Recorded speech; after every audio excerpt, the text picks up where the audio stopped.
नमस्कार सर्वांना, श्री स्वामी समर्थ। आज मी बेसन बनवत आहे। चला तर पाहूया।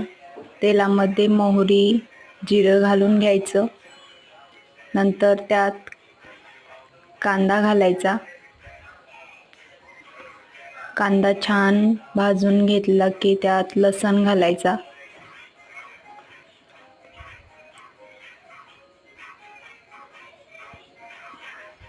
लसूण छान परतून घ्यायचा। थोडीशी तेलामध्ये कोथिंबीर घालायची। नंतर सगळं छान परतून त्यात लाल तिखट हळद घालून छान मिक्स करायचं व लागेल तेवढं पाणी घालायचं। मी 1 ग्लास पाणी घातले।